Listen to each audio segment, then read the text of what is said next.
Saudi Arabia ખજૂરની ખેતી કરીને કરોડો રૂપિયાની કમાણી કેવી રીતે કરે છે?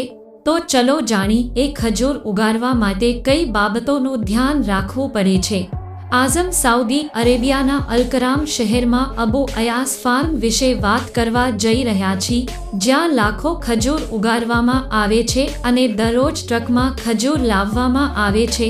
મિત્રો, આ ફાર્મમાં સૌપ્રથમ તો ખજૂરના નાના છોડને આધુનિક ટેકનોલોજી સાથે આ મોટી લેબમાં ઉચ્ચ ગુણવત્તાની ટિશ્યુ કલ્ચરની મદદથી તૈયાર કરવામાં આવે છે અને થોડા દિવસો સુધી આ છોડની સારી કાળજી લઈને ઉછેર કરવામાં આવે છે.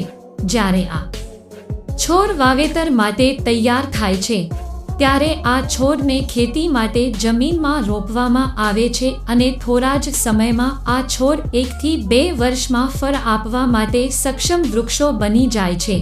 આ વૃક્ષો પર થોડા દિવસોમાં સેંકડો ટન ખજૂરનું વાવેતર થાય છે.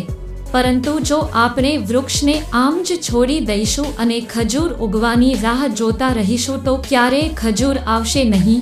ઝાડ પર ખજૂર ઉગાડવા માટે એક પ્રક્રિયા કરવી પડે છે, જેને પરાગજ કહેવાય છે, જેમાં એક ઝાડ માત્ર માદાનું હોય છે અને બીજું નર હોય છે અને નર પાસે વિવિધ પ્રકારની ખજૂરની પરાગજ હોય છે.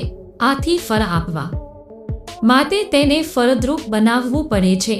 જ્યારે માદા ખજૂરના વૃક્ષો ખીલે છે, ત્યારે નર ખજૂરના ઝાડમાંથી ફૂલ કાઢીને માદા ખજૂરના ફૂલોની વચ્ચે ચુસ્ત રીતે બાંધી દેવામાં આવે છે. થોડા અઠવાડિયા પછી ખજૂરમાં નાના લીલા ફળ આવે છે. કેટલાક અઠવાડિયા સુધી સાઉદી અરેબિયાની આકરી ગરમીને સહન કર્યા પછી આ ફળો પર પાકવા લાગે છે અને પાક્યા પછી પણ તે ખજૂરનો સ્વાદ અને મીઠાશ ધરાવે છે અને પછી લણણીની શરૂઆત થાય છે. જો વૃક્ષો નાના હોય તો જમીન પરથી ખજૂર તોડવામાં આવે છે, પરંતુ જે વૃક્ષો જૂના હોય છે તે ખૂબ ઊંચા હોય છે. તેથી આ કામદારો આવા કેટલાક હાઇડ્રોલિક એલિવેટર પર ચડીને ખજૂર તોડી નાખે છે, જે આ બધી ખજૂરો આ ટ્રેમાં એકઠી કરવામાં આવે છે અને પછી તેને આગળની પ્રક્રિયા માટે મોકલવામાં આવે છે.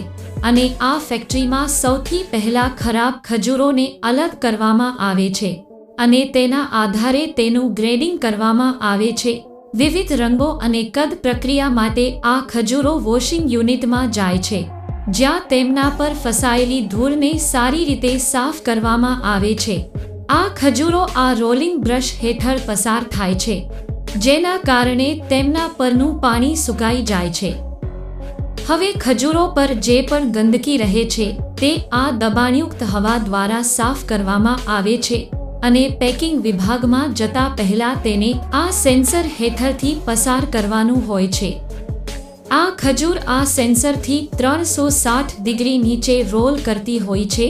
આગળ જઈએ તો આ સેન્સર પહેલા ખજૂરમાં રહેલા બેક્ટેરિયા કે અન્ય અશુદ્ધિઓને સ્કેન કરે છે અને આ યુવી લાઇટ દ્વારા બેક્ટેરિયા પર નાશ પામે છે અને 200% શુદ્ધ ખજૂર આગળ પેકિંગ એરિયામાં જાય છે અને અલગ અલગ જથ્થામાં વિવિધ પેકેટમાં પેક કરવામાં આવે છે. હવે તમને જાણીને આશ્ચર્ય થશે કે સાઉદી અરેબિયા દર વર્ષે 1.61 મિલિયન ટન ખજૂરનું ઉત્પાદન કરે છે, જેમાંથી સાઉદી અરેબિયાને $120 મિલિયન કમાણી થાય છે.